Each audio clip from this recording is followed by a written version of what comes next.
This is Pet Life Radio. Let's talk pets.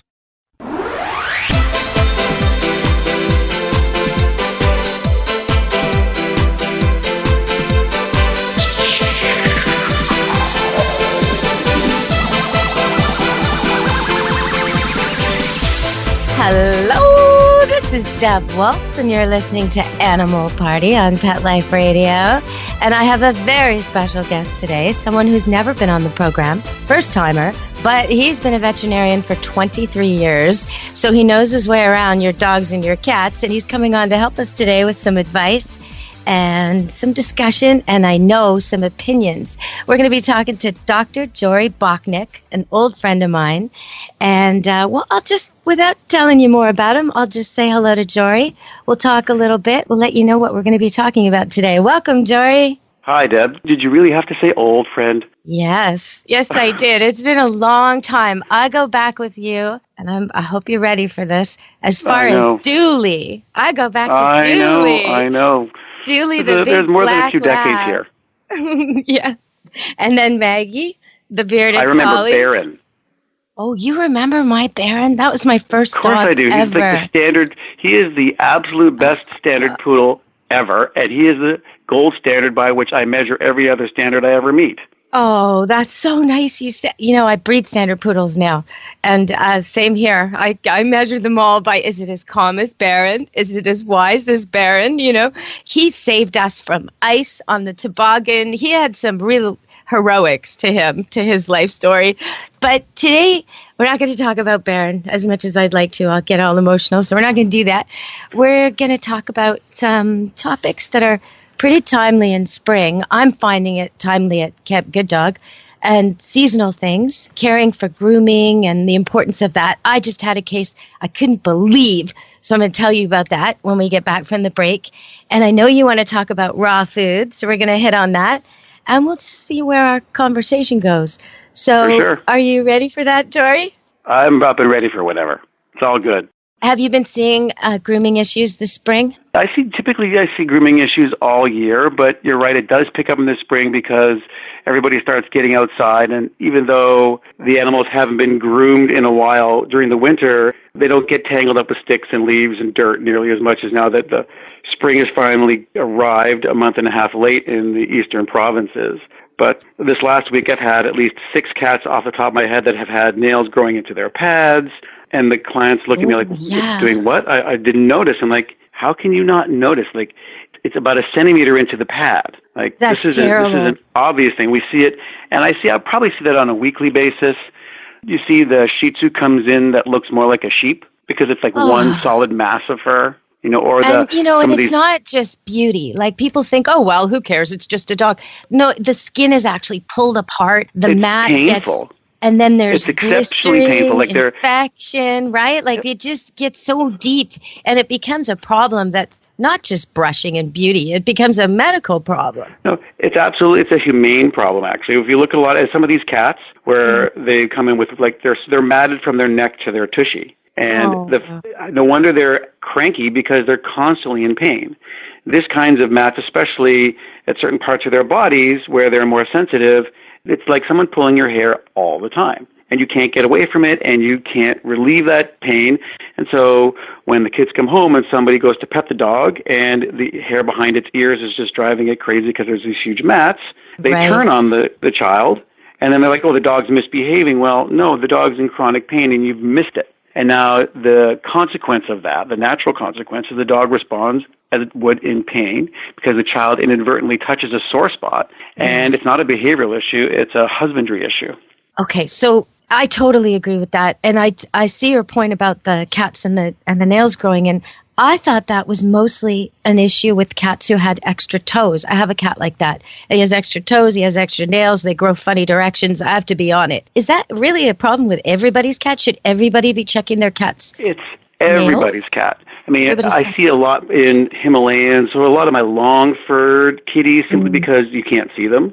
But a lot of my older cats, as cats get older, their nails kind of get thicker and look a little curled and gnarly in texture, and they tend to grow more quickly for some reasons. And cats who have medical conditions, if you're hyperthyroid, and that's a fairly significant problem that a lot of cats may encounter as they get older, their nails grow oddly and longer and thicker.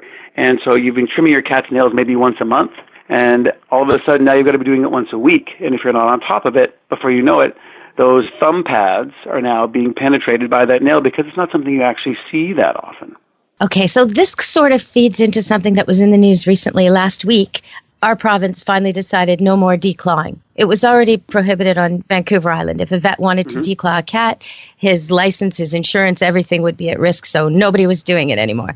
And, there's the argument some people will just travel to locations where you can get it done, docking, cropping, all these things. As soon as you say no, you can find a vet who'll do it somewhere. But at least to some degree, it makes the area these vets are practicing more humane, at least in my opinion. So we're sitting here talking right now about cats' claws growing too long, and I'm sure there are people listening thinking, well, why don't you just declaw it? But that's never the answer. Not for just routine care. It's like you don't pull your children's nails out. You cut their nails until they're old enough to learn to do it themselves. Right. So and it's really easy to cut a cat's nails. That would not be a reason to declaw for me. No, and when you do trim a cat's nails, it's not a big deal. They really, you can get them used to it. You can have, if you need the help of a veterinarian or a groomer the first couple times to learn how, it's pretty easy. They don't really resist much, especially if you hold them well to start. Yep. And I find that's true with anything when you're doing with an animal. Hold them really, really well, really securely, get some help till they're calm and they're used to it. And then when you do the procedure, make it really happy and pleasant, and they won't be struggling anymore. But if you try to do it without holding and securing them the first time, then I think you can get into some problems. Well, I see you're absolutely right. And one of the things that should be part of every new kitten or puppy visit is how do you hold your pet to make them feel secure? That should be part of every visit. So, because there's going to become times when it's not just cutting their nails, but if they've got something in their foot, if you want to look in their ear, you want to look in their mouth. If you're not holding them in a way where they don't think they're going to fall, they're not going to relax in your arms and allow you to do that. And your vet, your tech, sometimes groomers will help you, should be able to help you learn some of these basic skills. But this leads into the responsibility of being a pet owner.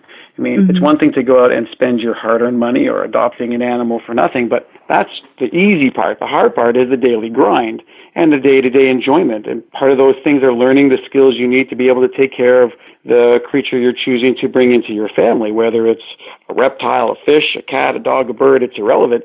Each particular creature will have its own requirements, and you should have the skill set to adequately take care of that. So something as simple as nail trimming a kitty, no one can say it's expensive because a regular toenail clipper from any drugstore is, in my opinion, the absolute best toenail clipper for cats. Fits in your hand very easily, and a $3.99 one will probably last you 15 years. And you're absolutely right, sitting in a comfortable position, making your pet feel secure, making it fun, making it relaxed, and you start doing it when they're a kitten, it becomes a no-brainer. It's something simple and easy. You watch the Blue Jays get blown out by New York. You're so Toronto, Jory. And now everybody knows. We were talking to Jory Bocknek from the Abbotsford Animal Clinic in Toronto, and north of the city a little bit.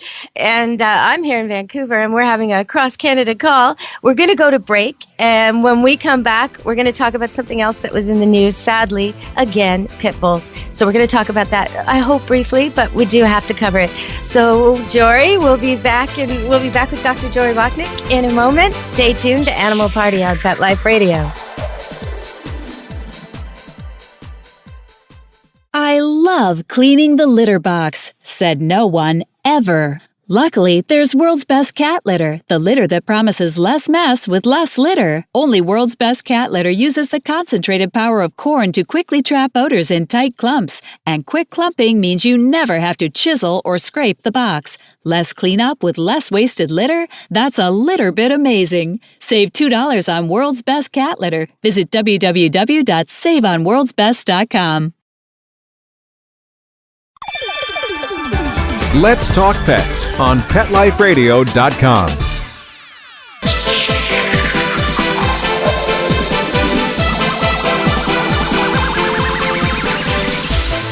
Hello! We're back on Animal Party with Pet Life Radio, and you're listening to Deb Wolfe. And we're having a great talk with Dr. Jory Bocknek from Toronto. His clinic is Abbotsford Animal Hospital, abbotsfordanimalhospital.com. And we'll be posting a picture and some other information, including a Facebook link, so you can check out some of the beautiful, gorgeous faces of the animals that were not doing so great and then became totally well, the little happy wellness stories. So we'll be talking about that in a minute. But before we get to that, I'm not sure if you saw it in your news coverage, Jory, but out here, there was another attack recently Nanaimo on Vancouver Island, where there were some children, 3 children, very young children, playing in a yard in the front of a house. And these 2 pit bulls came along, purebred pit bulls, adult dogs, came along, no human, attacked the kids. One of the boys had a hockey stick, hit the dogs enough for him and his sister to get inside the house. But the other child, another little girl, ran to her own home, and the pit bulls mauled her terribly. They exposed bone and all through her arm, and she's had to have surgery. It's just terrible. So the pit bulls were surrendered and put down. But once again, people are calling for breed bans. Coincidentally, a few days earlier, I had just witnessed a pit bull attack at a park near the Fraser River, where people go to walk children and animals, and this dog had was walking with a man not on leash, saw a little dog in the distance and just went for it. And I ended up driving my van up and taking the little dog to the vet for the people. But is it something you see a lot, and do you have an opinion on what should be done about this? Well, it's a problem all over, actually, but all the research shows, and a really good, relatively recent study was published in the Irish Journal of Vet Medicine. It's interesting you talked about this topic because it's something that I probably speak on multiple times a month. Me too, unfortunately, really. And, the breed bans, they don't really work, do they? Well, there's no statistical difference whatsoever in legislated areas versus non-legislated areas with the number of bites, the types of bites, and the amount of trauma. So whether you legislate or don't legislate has no bearing on the damage. Yeah. My personal opinion, the people who are irresponsible owners, which is where this problem originates, aren't the ones who are going to be paying attention to the legislation anyways. Like in our area, we are legislated against pit bulls. I can honestly tell you, I see them relatively frequently. To be quite honest with you, on my most favored breeds, they're in my top 10 because I love them. Having said that, they can be exceptionally problematic when they're owned by the wrong people. And it's not the breed per se that's the problem, because whether it's pit bulls, Rottweilers, German Shepherds, Border Collies, Australian Shepherds, all these breeds are created for particular purposes. Right. And you have to take that into account when you're acquiring them. And it's not necessarily the stereotypic person we think of who's owning a pit bull on a chain with a spiked collar walking down the street who's promoted their dog to be aggressive or using them in illegal activities for fighting. Other people who acquire them who have no clue, have no training tools in their training toolbox, and treat them like children, and then wonder why they're turned on or when they escape, because the prey drive, it's stronger in some breeds. It happens to be in these ones. They've been created for a purpose. And when you disregard that purpose and don't allow training to be involved to create a healthy environment and a healthy relationship, catastrophes happen. I mean, I get bit more by min pins, tiny little dogs, than by pit bulls. Like easily and 1,000 I to 1. totally believe that. But you see, you're not the typical target of these types of attacks. Normally, it's like what you say, it's the prey thing, and there's something running or moving, or there's something little, or there's some kind of fighting going on. It's not a grown man that they normally have an incident with. But what happens is, in my situation, when the dogs come in the clinic-wise, they're nervous. That's true. So I have to deal with the dogs who've been allowed to become dominant. And so they're dominant aggressive, as opposed to the dogs who've broken away, packed up, and now are roaming free and looking for prey. And in the most recent story that you just told us about, the child who ran, probably screaming, that creates the prey instinct, cranks it up to full, and then both these dogs feed off each other into a form of avalanche aggression, and now you have the catastrophe. Why is the person who owned those dogs not charged with homicide or manslaughter? Well, and you know what? The day before, literally 2 days before, they had been ticketed with dogs off leash, get control of your dogs. Those same people with those same dogs. So, but the authorities are so limited. To legislation. I know, and it's so frustrating for the authorities. We just had the biggest cruelty bust ever this woman who's multiple times appears to be boarding dogs for people and then is keeping them in horrible conditions. And she finally got arrested. She finally, what's the consequence? Oh, she can't own an animal for 7 years. You bet in 8 years she'll be back up and running, And it's so Why would she wait 8 years? These people don't pay attention to the rules, and the punishment is insignificant. When you kill somebody by accident with your car, it's vehicular manslaughter causing death. You go to jail. You scarred this poor child. Who knows the long-term damages that will be resulted, both physically and mentally, that she's going to have to endure for the rest of her life. It's terrible. Yes. She's not going to feel safe playing in her yard, playing in her house, playing with other kids in her neighborhood. I mean, there's so many things, never mind her fear of dogs, which is going to be huge. Absolutely. Sad. So when we look at legislation, we also have to, though, recognize that the non-dog, non-pet owning community, which is larger, doesn't want to be around them. Because in part, there's no way that this doesn't get sensationalized. And you see the video 1,000 times an hour on every YouTube channel, and all it does is foment fear as opposed to education. I mean, I don't necessarily want to plug Cesar Millan too much, but you got to be honest, he does a really, really good job of demonstrating how you can manage animals in different situations, but realistically, because not every animal belongs in every home, and not every person should have the right to buy every kind of dog.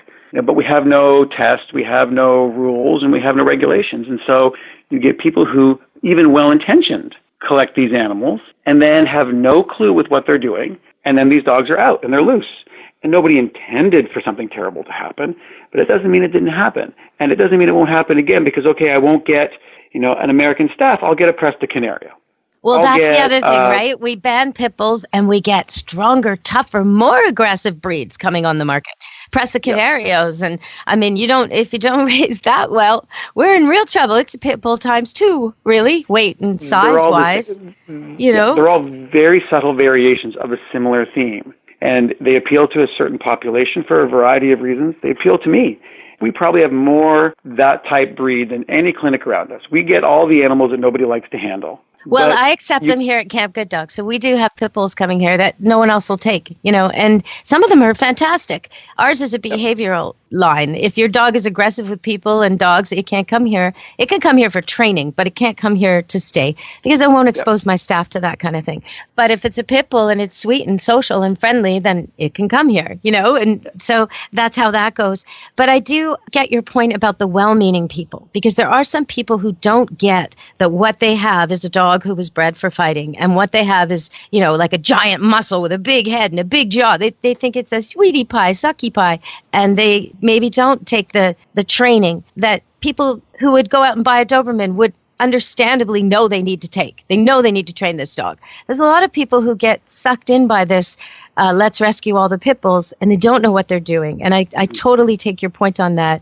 And I think sometimes that's exacerbated by this rescuing dogs from other places phenomenon that's going on right now. Okay, so let's talk about that when we come back from our second break, because we've got to take the break. I hate to take the break, but we'll be back soon, so stay tuned to Animal Party on Pet Life Radio. We're going to talk about this pit bull issue a little more. We're going to have a good story, a wellness story, and we might even get to raw food today, so stay tuned. We'll be back.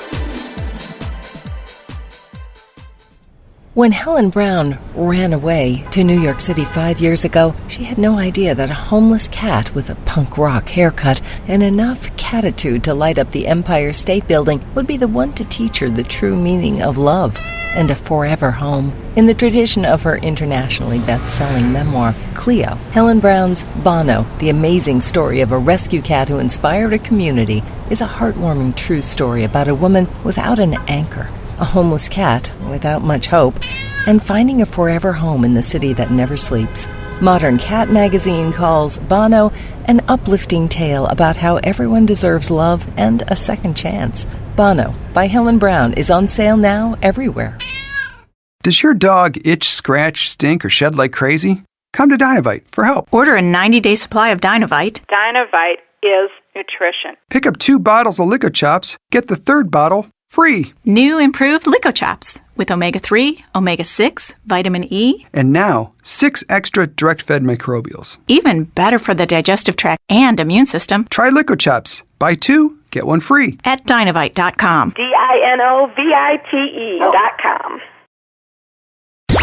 Let's talk pets Let's talk pets on Pet Life Radio. Pet Life Radio. PetLifeRadio.com.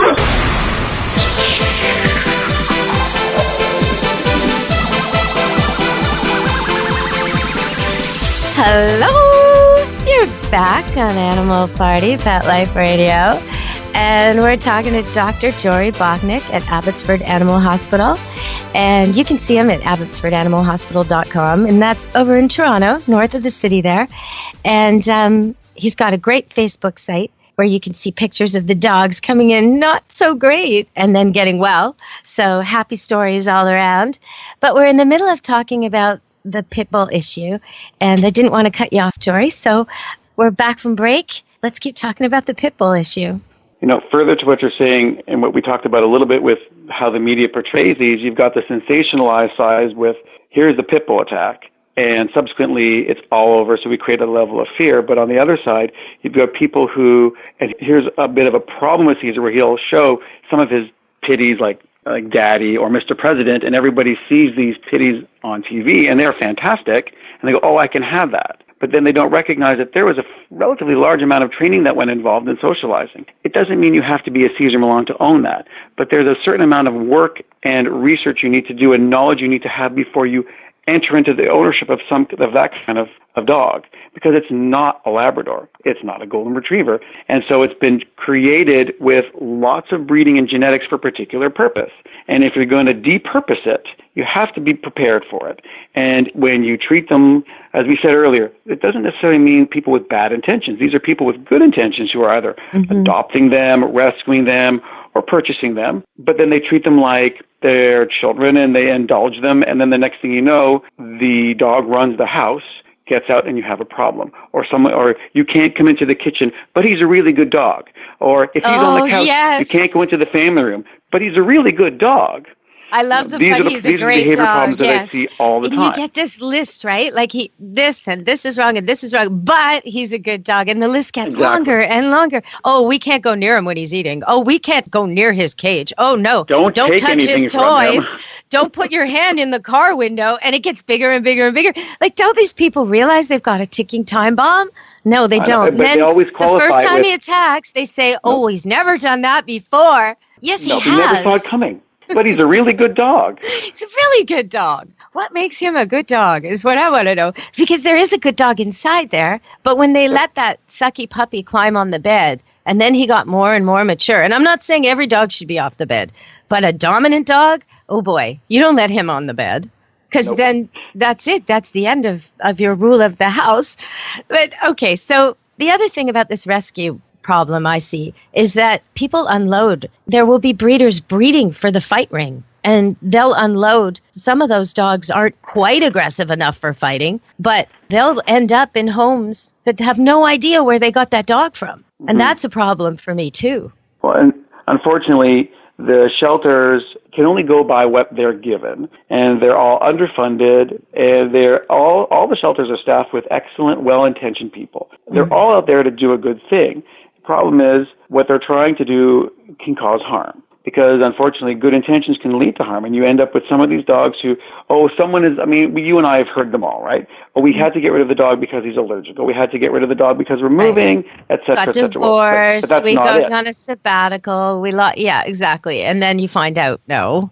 And then you end up with, someone who also good intention wants to pick up this dog. They see it online, or they go visit it, and then they come home, and then the next thing you know, it's a problem, because the vast majority of these dogs are there because of behavioral issues, whether it's simply a lack of ability to house train, or all of a sudden it's tearing up the house because it needs more exercise than they want it to do because the shine has worn off a puppy, and now it's an adult dog who needs to go for 2 1.5-hour walks a day to burn off jet fuel because you picked up an Australian Shepherd. Right. People really have to know what they're getting, and if you're rescuing a dog, it's a lot more work, especially the adult dogs, because they come with stuff. They're not coming as a blank slate. They're coming with lots of baggage. It doesn't mean it can't be done, but you got to go at it with an open mind and open eyes, and with some skills before you have a problem. So call your vet. Say, this is what I'm planning on doing. What should I do? What books should I read? Is there a class I should take? and we can help you be prepared so when the dog comes home, you're already set up. The bowls are in the right spot. You've got a kennel. You've already taken some classes. So when I say, here's the feeding routine, it's not the first time you've heard that. Right. This is why you do this. And it's not just Dr. Bocknek being a great big meanie, which is sometimes a label that I get painted with. It's because there is a purpose for it. And the purpose is to create the relationship that will be happy and healthy for all of you. It's not just about the owners. It's got to be about their dogs. Okay. So we've talked quite a bit about pit bulls. I know I'll get lots of emails. I do love them, but I do want people to understand what they've got and be up on their training. And you know what? If you don't want to be second guessed everywhere you go, if you don't want people telling you, I'm sorry, but you can't walk that dog here. I'm sorry, but you can't keep that dog. Then don't get a pit bull. Don't get a Rottweiler. Get some cross that looks really innocuous and friendly because you'll have way less hassles. There really are a lot of people trying to mind your business if you own a pit bull or a Rottweiler. And then that creates a problem too because they're approaching you with aggression, which is the last thing you need on your walk with your stroller and your dog. Exactly. So, okay, so I think we've covered that today. Let's talk about your wellness story. What have you got for me? Who's that cutie pie? Did you see that picture I sent you? I did, and we're going to post it, so anybody listening to the show is seeing it when they look online. Who is that? That's little Minnie, and she came to me within 12 hours of the owner picking her up from the airport from the breeder, and on her way home, she vomited a few times. So she came in and saw one of my partners, Dr. Derek Clark, and at this point, the dog looks fine. It just was sick in the car twice. So maybe it's stress, maybe it's intestinal parasite. I think he did a poop sample, which is normal. She took it home because it seemed completely fine. We gave it something to settle her tummy, and off she went. But the vomiting did not stop. And overnight, she got very, very lethargic, came in the next morning, and everything's now gone to heck in a handbasket.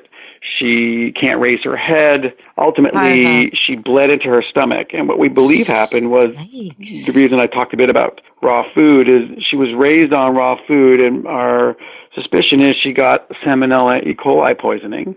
Became completely septic, and subsequently bled out into her stomach. So her red count was actually not compatible with life. So what we did at that moment, as every good veterinarian does, I have several dogs, and several of them are blood donors. And so my youngest Labrador was happy to donate. Minnie really was 800 grams. So it's not like she required a lot of blood. No, she's tiny. Winston was happy to donate. And when she ended up going home every night with either my partner Mark or Derek or myself for 2 weeks almost. Until one day she's sitting in the lap of one of my children with her IV in front of the television, and one of my other kids put one of our dog's dog antlers that they like to chew in front of this tiny little creature.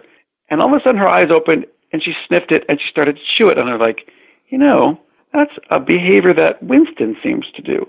Oh, interesting. Well, because what we think now is, I think this little teeny, she's fully grown. I think she's about 1.5 kilos now. Right. She made a miraculous recovery, but she's got a few odd behaviors. I think she's 20% Labrador now. Yeah. I have to apologize to the owner because she's developed a bad habit that Winston had of liking to eat poop. Oh, no. Yep. That's dog's terrible. Oh, no. And she beats up her much older brother. Though? What do you do for that? It couldn't have been a better story. The owner hung in there for weeks. I can't even begin to tell you the amount of work and intensive care that went into this absolute tiny creature. I don't think she ever stayed still because she was either being carried, cuddled, or coaxed 24/7. As a breeder, I don't ship dogs. I'm just too worried. I'm too worried about all the things that can happen and the trauma, and just, I'm sending a really well-socialized, confident dog. What are they going to get on the other end if it's terrified en route? And never mind the medical and the health risks. And it's just, if someone's willing to take it with them and fly with the dog on the plane with them, okay, no problem. Or drive with it or what, I'll do that. I've even had them go as far as Europe and Panama and all kinds of places. But I won't stick him in baggage. And I would so worry about a tiny pup like that. Oh, my goodness. Oh, it was quite something. But she, as you can see, fully grown, she totally looks like a little manga character. So raw food then, I mean, most people here seem to think it's what you do when you really care, when you're going to go above and beyond. Now, to me, I do feed my animals not just processed commercial foods. I also top it up with foods I make for them. But it's not raw. it's cooked. And so I don't know. Sometimes I give them raw eggs, though, I should say. I have hens, chickens. But the salmonella is kind of scary. And I worry over people who have open bowls of raw food and kids wandering around. And, I don't think that's ever a good mix. How do you make sure people are safe with this? Well, therein is the issue. I mean, people who feed raw aren't doing it to make life easy for themselves. They're really reaching and stretching for something that's better. It's not cheaper. It's generally substantially more expensive, but the problem is it's founded on nothing except personal opinion and belief. I mean, people talk about it's better for the dogs because the enzymes are inactivated in the cooking. Well, we know that the only enzymes that get past stomach acid are 2 of them. Everything else gets denatured in the stomach. So that kind of puts that whole theory out the window. Food safety and nutritional adequacy for me are big ones because 80% of human-grade chicken that's in your grocery store is contaminated with Campylobacter. 15% is contaminated with salmonella. You go into any grocery store. This is why we have to cook our food. Sorry, don't tell me this stuff. Sorry, but these are just facts. And in cats, eating the studies show that raw food, whole individual prey dietary raw food, is more palatable. Yes, but the foods that we feed to these animals haven't been thoroughly investigated, so they're not nutritionally complete or balanced. If they have an AAFCO sticker on it, which is one of the means by which we regulate whether foods meet the minimum requirements for nutritional adequacy, they don't do it by food trials. They do it by studies. So they say, well, this is what we have to put into the food, so it's in there now. We know it's good. The problem is how you make that food will dictate how it's absorbed in the animal. We don't know truly if it is complete and balanced. And most of them are not, I can't think of any except maybe one that might be approved for growing dogs. So a lot of these raw diets are labeled for sporadic use, but people don't do that. And so you have issues of not being complete or balanced. You have issues of food safety and contamination. And then we're really not doing anything. We're not getting the benefit. People will say, well, when I started feeding raw, his itch went away. Well, or her itch went away. Well, the reality is all we did was eliminate the ingredient that was causing the itch in the first place. So for us as veterinarians, these are highly dedicated owners. These are not owners looking for an easy way with their pets. They're looking for what's best.